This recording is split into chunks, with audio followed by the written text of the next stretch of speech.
Ronald.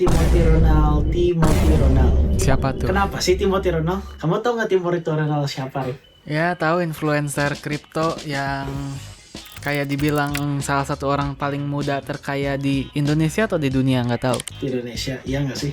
Nggak tahu ya. Yakin itu beneran? Nggak tahu ya, Koko juga. But anyways, hari ini gue mau ngediskusiin kasusnya Timothy Ronald. Sementara ini masih dugaan ya, belum vonis.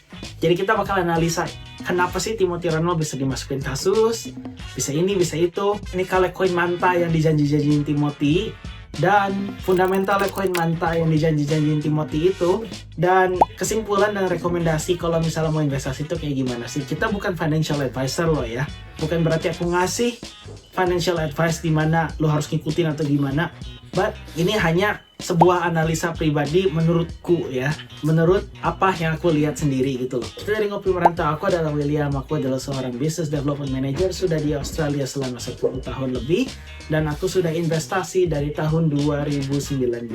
Halo, nama saya Riman Harrison, saya seorang AI engineer, sudah hidup di Singapura selama 10 tahun ke belakang. Mari kita grab kopi kalian masing-masing, kita hari ini ngobrolin tentang kasus Timothy Ronald. Kita hanya sekedar ngobrol santai. Oke, channel kita masih sangat kecil.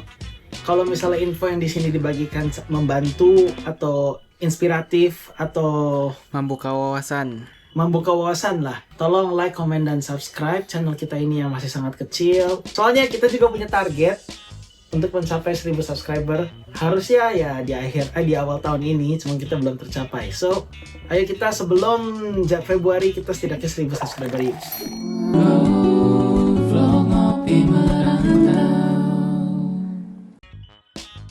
Oke, jadi apa sih yang kejadian sama Timothy Ronald kemarin? Timothy Ronald ini masih dugaan loh ya, belum divonis.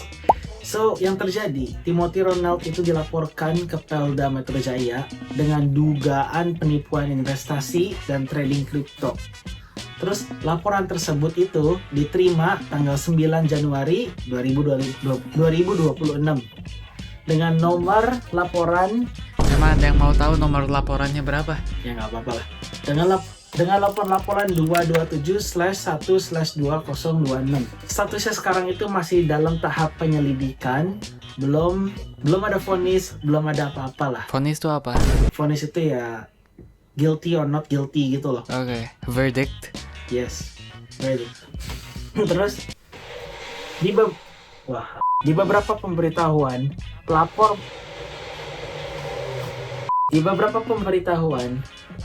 mengklaim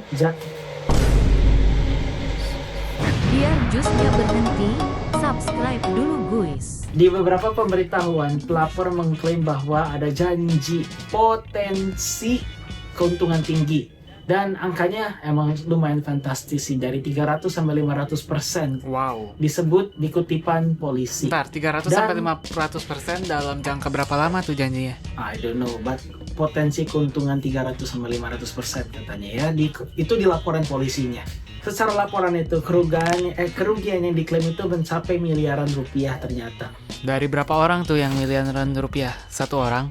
Kayaknya enggak lah, kayaknya ribuan sih. But kenapa ini bisa masuk ranah pidana? Karena kalau ada unsur penipuan atau janji keuntungan yang menyesatkan, atau ajakan investasi dengan klaim tertentu, plus ada pihak yang merasa dirugikan, itu bisa jadi dasar laporan yang diselidiki. Bukan berarti itu terbukti. So, it's like gimana ya? Ini masih dugaan, belumlah menjadi vonis. Cuman yang kita bahas adalah kenapa kasus ini kasus seperti gini tuh bisa kejadian.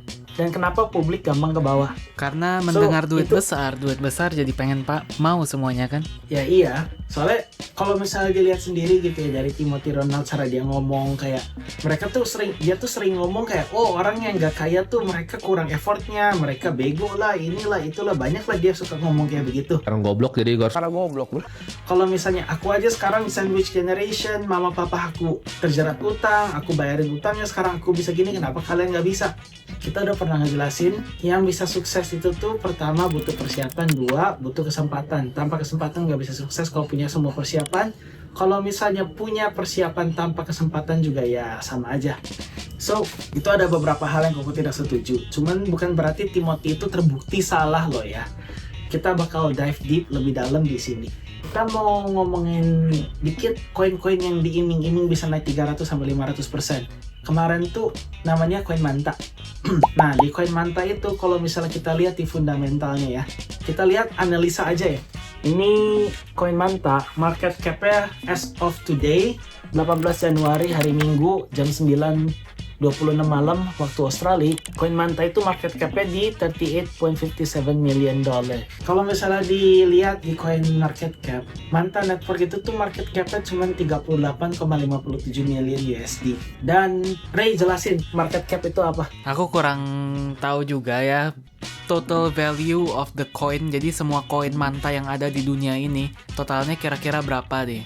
Totalnya kira-kira dihargai di harga 38, sekian million dollar. Betul gak? Nggak, soalnya kok ngomongnya dari total supply kan, bukan dari circulating supply. Berarti ini ya, market cap tuh ada total market cap, ada market cap yang diluted atau yang nggak diluted. Jadi kemarin dulu pas Koko bikin koin PSSY yang Pussycat itu tuh Koko nyimpen 8 billion pussy, terus 2 billion pussy-nya ya Koko bikin, terus pussy-nya yang 2 billion-nya Koko masukin ke market, which is the PancakeSwap, SushiSwap, sama ya gitulah Koko masukin ke sana.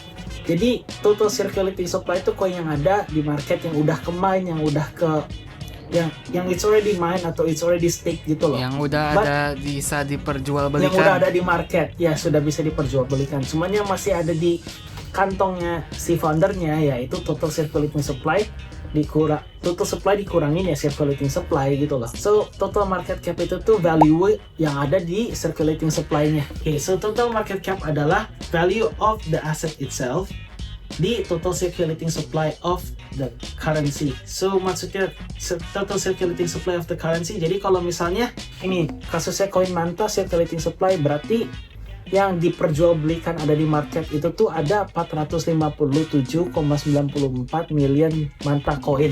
Di 457, sekian itu market cap-nya di 38,63 million. Berarti duit yang sudah masuk ke sana dan valuasinya Manta yang ada diperjualbelikan itu tuh ada segitu. Cuman ada yang namanya diluted total market cap. Diluted total market cap itu tuh termasuk di yang total supply-nya. Total supply itu yang 1 billion Manta. Berarti kita punya contoh kemarin tuh Koko sempat bikin koin ticker simbolnya PSSY buat iseng-iseng doang sih, nggak ada value-nya. Koko bikin pakai Solidity kemarin tuh.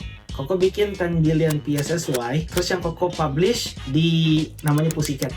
Yang Koko publish di PancakeSwap sama SushiSwap itu cuman 2 billion Pussycat. Jadi 8 billion Pussycat-nya ya ada di kantongnya Koko gitu loh. Yang belum di mine, belum di stake, belum diapa-apain, yang belum orang-orang secara publik bisa ngambil gitu loh. Kecuali kalau misalnya mereka emang punya program sendiri untuk mengambil, untuk menambahkan circulating supply-nya. Berarti circulating supply koin PSSY Koko ya cuman 2 billion, cuman total supply-nya ada 10 billion, 8 billion-nya entah kemana. Nah, koin Manta itu total supply-nya ada 1 billion. 1 billion berarti di luar sana semua koin Manta yang ada itu ada 1 billion. Cuman yang diobrolkan di luar di pasar itu ada 457 juta koin Manta. Ya, begitu. Intinya yang mau dijelasin, koin Manta itu tuh koin yang market cap-nya sangat kecil. Cuman 38 juta dolar. Kalau misalnya dibandingin coba sama Bitcoin. Bitcoin itu total market cap-nya 1,89 triliun dolar. Ya iyalah, kalau dibandingin sama Bitcoin mah, Bitcoin kan memang market cap terbesar di kripto. Benar. Nah, makanya itu bukan poin Koko. Kalau misalnya Manta itu koin micin yang market cap-nya kecil, berarti apakah gampang harganya dimanipulasikan? Gampang. Market cap lebih kecil, sama plus likuiditas yang tipis, lebih gampang terjadi spike atau dump dibanding aset besar seperti Bitcoin. Itu poin Koko. Ngerti? Yang penting rawan digoyangin, bukan berarti pasti ada yang menggerakkan. Bisa murni gara-gara FOMO, bisa murni gara-gara market maker, bisa sentimen atau roskasi sektor. Terus gimana ya? Contoh, koin Manta kan market cap-nya kecil. Kemarin tuh Timothy Ronald sempat ngomong dia triliuner. Oke, dia triliuner. Kalau misalnya dipikir-pikir, aset Timothy yang triliuner itu Maksudnya dia bisa menggerakkan koin manta nggak? Bisa, dia bisa menggerakkan koin manta. Berarti bisa beli dulu tuh koin manta. Udah dia beli terus dia suruh orang-orang di networknya dia beli lagi. Ini cuma asumsi loh. Gara-gara orang-orang di komunitasnya dia beli, harganya kena FOMO naik. Si Timothy bisa ngedumping, yang lainnya pada loss. Bisa itu terjadi. Kalau yang dimasukinnya sampai bermiliar-miliar, Jadi berarti naiknya bisa ya lebih. itu scheme yang disebut pump and dump ya. Ya itu namanya scheme pump and dump. Jadi cuma bukan berarti itu tuh Timothy yang pump and dump. Ada kemungkinan kamu tahu sendiri lah reputasinya Timothy. Timothy itu banyak yang benci dan lain-lain. Dan Timothy itu salah satu figur yang sangat mencolok di dunia kripto. Gara-gara seperti itu, ada kemungkinan ini ya bisa jadi yang ngepump, yang ngedump bukan berarti Timothy. Ada kemungkinan orang lain juga bisa ngedump gitu loh. Jadi ya mungkin Ya, teman-temannya atau circle dia atau siapapun. Jadi sebelum Timothy mengatakan, oh, hayu kita semua beli koin manta gitu, semua mereka udah punya supply-nya sendiri gitu, udah beli banyak, nungguin harganya naik, semua orang beli, mereka jual semuanya, langsung turun. Itu namanya insider trading, which is illegal. Tapi apakah ini kasusnya Timothy Ronald seperti ini? Kita belum tahu ya, soalnya ini masih Kita belum tentu ya. spekulasi semuanya, masih dalam Spekulasi investigasi. dan bisa jadi juga ini bukan cuma Timothy Ronald, bisa jadi ada kemungkinan orang lain juga yang nggak suka sama Timothy Ronald, yang ternyata dia emang whale crypto tuh orang yang megang banyak lah di kriptonya, dia recirculating supply-nya. Seorang whale crypto yang nggak suka dia tahu si Timothy itu invest ke manta dan suruh komunitasnya invest ke manta. Orang sebelah ini yang nggak suka sama Timothy yang ngedam, semuanya jadi kena. Jadi bukan cuman member-membernya Timothy dong yang kena, cuman Timothy-nya sendiri juga kena gitu lah. Itu ada kemungkinan juga. So kalau bisa dibilang Timothy sepenuhnya salah, belum tentu. Crypto itu tuh terutama low cap coin seperti koin manta, itu tuh aset yang high risk, high return. Apalagi yang market cap kecil itu gampang banget dimanipulasi. Do your own research dan investasikan ke aset-aset yang kamu emang percaya, dan ambillah opini kedua lah. Bukan berarti dia ngomong, oh ya ini bisa cuan, ya itu berarti cuan. Gak ada yang megang crystal ball, gak ada yang tahu masa depan gimana. Kamu pernah dengar yang namanya crypto 4-year halving cycle nggak? Terutama di Bitcoin. Iya, dimana kalau di Bitcoin setiap 4 tahun reward yang dikasih untuk orang yang nge-mine Bitcoin itu dipotong setengah terus kan? Yes, pas Bitcoin lagi halving, biasa Bitcoin harganya naik, altcoin semua harganya naik. Dan patternnya tuh dari awal-awal mula Bitcoin di 2009 sampai sekarang tuh seperti itu. Selalu 4 tahun. Jadi dulu tuh tahun 2000, Koko mulai investasi itu dari 2019-2020 kalau nggak salah, pas Bitcoin harganya masih kecil. Jadi Koko tuh ngelihat chart 2000 berapa ya? 2012, 2017, 2021, 2025. Jadi 2009 ke 2013 ada naik, habis 2013 2012 turun. Terus 2014, 2013 ke 2017. 2017 harganya naik lagi. Terus 2018 turun. Turunnya jauh banget, bisa sampai 80% kali. Terus 2018 sampai 2021 sideway. Terus 2021 naik lagi. Udah naik terus 2022 turun. Sekarang 2024, 2025 naik banget. Nah sekarang 2026 gimana? Bakal turun banget kayak dulu kah? Koko sih lumayan yakin Bitcoin kayaknya bisa sampai 80.000 sampai 70.000 USD. Sekarang bisa turun lagi. Sekarang kan udah di 90 USD, 90.000. Dari 130.000 ya kemarin. So, cuman makin lama naik turunnya nggak makin dahsyat kayak dulu-dulu lagi. Sekarang ya paling turunnya maksimal ya 50% kali ya. Itu sih cuman prediksi ya, belum tentu 50%. Cuman kelihatan kan patternnya setiap 4 tahun. Setiap kali halving selalu naik turun. Dan itu bukan cuma Bitcoin. Kalau Bitcoin naik, koin-koin altcoin yang lain, Ethereum, Cardano, XRP, dan lain-lain, itu semuanya juga ikutin arah Bitcoin. Gara-gara semuanya ikutin arah Bitcoin, the longer you are on the halving cycle, the riskier it is to actually store your asset on cryptocurrency. Benar nggak? Sekarang kalau mengikutin tren maksudnya. Tapi ya kita ngomong kayak gini bukan artinya kalian harus ikutin ya. Ini cuman ngobrol santai doang, bukan financial advice. Ada jus lagi. Ya, pokoknya ini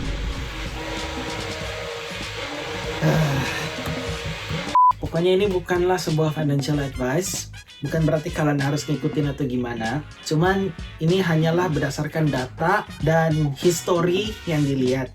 Dan selama ini ya historinya begitu gitu ya. So, ya, kalau Bitcoin naik, altcoin bakal ngikut. Bitcoin turun, altcoin lain bakal ngikut. Biasanya seperti itu. Soalnya cryptocurrencies are a positively correlated asset. Tahu nggak positively correlated asset apa, Rey? Iya, maksudnya jadi ya kalau satu naik semua naik, kalau satu turun semua turun, gitu. Rata-ratanya kayak gitu.